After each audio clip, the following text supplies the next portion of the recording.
Vamos a hablar esta noche, necesito un poco de fe poética también. Por favor. Sí. Porque vamos a hablar de levitaciones. Epa. Una cosa muy ligada a la fe. Yo tengo 3 casos de levitaciones históricos. La de Teresa de Ávila, la de Bernardino Realino y la de Francisco Suárez. Aquí hemos hablado en este foro ya de muchos famosos levitadores y hasta voladores, como San José de Copertino, aquel monje que tenía tanta fe que por ahí se levantaba de su lugar en el templo y por ahí lo tenían que bajar como a piedrazos de los techos. Hablemos primero de Santa Teresa, que dentro de su misticismo poseía también un espíritu sumamente positivo. Y entonces se quejaba de sus levantamientos en el aire, porque no los podía evitar. Y parecían que estaban esas levitaciones en relación con un gran desgaste que la dejaba maltrecha. Vivió Santa Teresa durante casi todo el siglo XVI. Ella misma escribió que la primera vez que levitó fue un día en el que estaba en el coro con todas las religiosas arrodilladas. Estaba esperando recibir la comunión y de golpe vio que estaba arrodillada, ella también, como sus compañeras, pero en el aire. Y notó, espantada, que podía ver las espaldas de sus compañeras durante su rezo. Bueno, si estuviera arrodillada en el piso también. Bastaba con irse para atrás. El caso es que cuando regresó al piso, prohibió a las hermanas hablar de eso a las autoridades. Bueno. Vio cómo son. Uno levita y los compañeros enseguida van y le alcahuetean a la maestra. Fulano anda levitando. Parece que al advertir que estaba por levitar, Teresa se tiraba enseguida al suelo y se agarraba de algo o de alguna compañera porque no quería levitar. A pesar de todos los esfuerzos, no podía evitar la elevación y en una oportunidad Teresa incluso levantó con ella a una priora que intentaba sostenerla en tierra. Sí, la levantó para arriba. Vio cómo es uno cuando levita.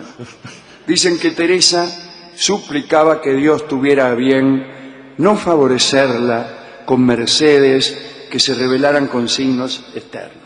Está muy bien, está muy bien. Pero, en verdad, parece que no había caso. Teresa seguía levitando.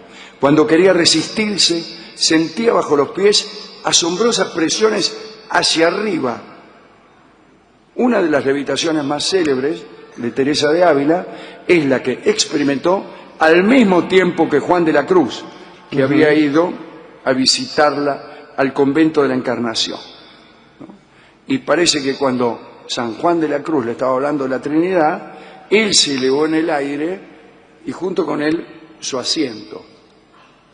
Bueno. Inmediatamente Teresa también se elevó y continuaron la conversación 1,5 metros sobre el suelo.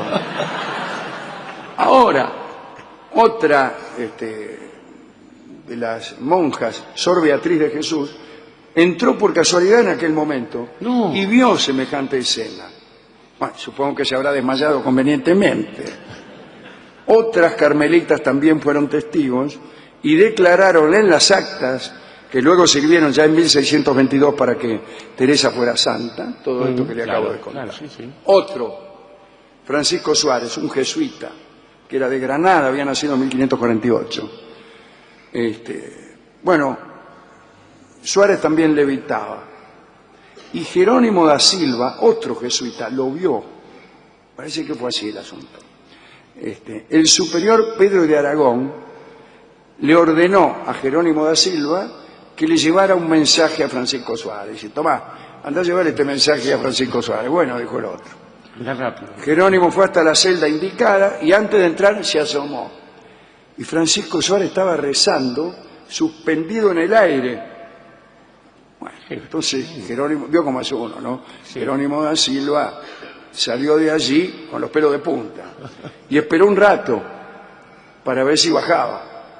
Se asomó otra vez y Suárez seguía a media altura, entre el suelo y el techo estaba. pero en estado horizontal ahora. Ah, claro, para descansar. Otra vez cerró la puerta, hasta que escuchó un ruido y entonces abrió la puerta y Suárez estaba lo más pancho en su escritorio. Entonces Jerónimo le dijo que el superior lo esperaba hace un rato largo. Suárez le preguntó por qué no se lo había dicho antes. Y Jerónimo le tuvo que explicar que no había querido interrumpir su vuelo, qué sé yo, provocarle un accidente. Claro, imagínense por ahí, le digo, Suárez, usted está por allá arriba, ¿qué? ¡Prum! Le tocan el timbre, le abren de golpe y se dan un porrazo. Ante esta objeción, Suárez se rió y suplicó a Jerónimo da Silva que nunca contara a nadie lo que había visto. Acá está la prueba, ¿no? Aquí está la prueba de que Jerónimo da Silva no cumplió. Un contemporáneo de Francisco Suárez fue el padre Bernardino Realino, otro, ¿no?, que fue visto en estado de levitación. Lo vio un tal Tobías da Ponte, que parece que andaba por un corredor. Cuando pasó por la celda de Bernardino, vio al padre durmiendo en el aire. Estaba polillando la siesta en el aire, lo más caficio. Era una levitación notablemente involuntaria. Bueno, parece que durante el sueño el padre Realino tenía levitaciones involuntarias. Qué bárbaro. Ahora, cuando Tobías da Ponte hizo su declaración, fue recién durante el proceso de beatificación de Bernardino, y los jueces le dijeron, ojo, no exagere los hechos, dice, por ahí impulsado por un sentimiento de devoción malentendido, ya que los santos no tienen ninguna necesidad de que se apoye su causa con milagros de esta clase, bla, bla, bla. Entonces la declaración firmada por Tobías da Ponte fue despojada de toda devoción barroca y fue la siguiente: Bernardino Realino voló, firmado Tobías. Eso es síntesis, muy bien, está bien. Tenemos aquí una lista de casos de personas que han levitado. A ver. Claude Idier fue director del seminario de Grenoble, se elevó por los aires en 1810. André Gilbert Fournet hizo lo propio, pero antes, en 1793. Entonces no hizo lo propio. No, aval la letra.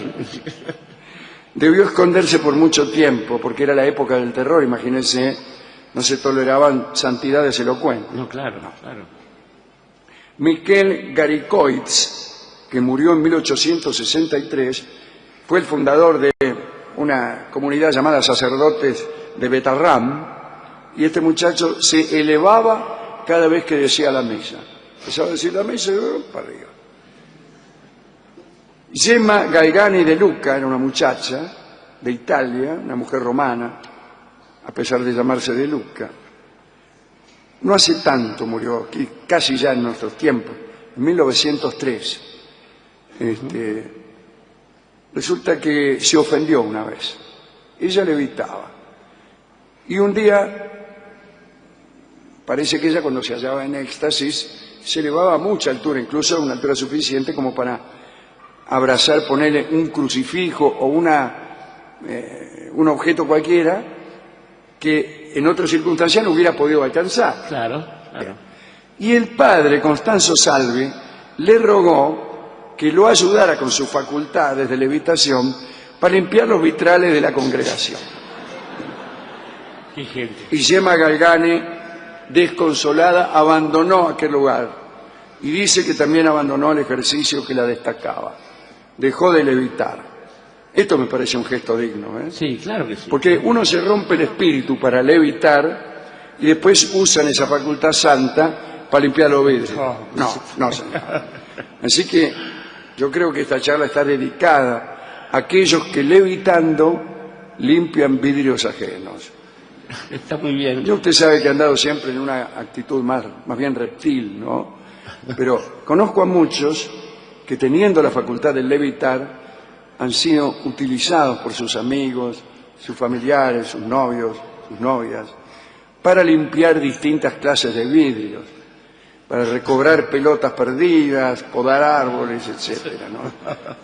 Yo digo, inmundicia sobre la memoria de aquellos que utilizan esta virtud santa de sus amigos para actividades prosaicas. Está muy bien esa maldición. ¿Sabe que estaba pensando, Alejandro, que no tanto entre nosotros, pero en culturas como la hinduista, es frecuente esto de la levitación y se supone que se llega a eso a través de un ejercicio físico y espiritual. Entre nosotros, lo que ha generado esto es siempre lo que pasa cuando uno se entera que un cuerpo más pesado que el aire vuela, por ejemplo, los aviones, desconfianza y resignación, porque otra no le queda. Pero la modernidad nos ha acostumbrado a que los milagros se transformen en fenómenos de circo. Y esto está malo, porque si uno es desconfiado ante el milagro, ante el fenómeno de circo, solamente se puede decepcionar. Y esto termina con los sueños. Pero así como se dice que el arte eleva, Susan Sontag decía que a ella le gustaba hacerse mala sangre, o sea, amargarse la vida por la inteligencia, porque allí donde había algo que no entendía, ella se esforzaba por comprenderlo. Y creo que está bien esto, porque la levitación, que fue un privilegio de algunos pocos, gracias a esas personas que tienen una ética de la inteligencia, que se amargan la vida pensando, logró transformarse lo que era un privilegio en un derecho de todos aquellos que se puedan subir, por ejemplo, a una aeronave. Pero también ocurre que en algunos tiempos confunden el esfuerzo colectivo con un milagro y quieren volver a esos privilegios. Y en ese sentido tenemos casi lo mismo que pasa en la naturaleza. ¿Cómo hace uno para distinguir las personas? Bueno, cuando alguien a través del esfuerzo, del espíritu o de la ciencia se eleva, está viendo a un santo, a un hombre de bien, a un hombre de trabajo. Sin embargo, cuando ve a un tipo que utiliza apenas esto para limpiar los vidrios o los privilegios para subirse a un avión, lo que está viendo es un pobre pajarón o si no, un ave de paso.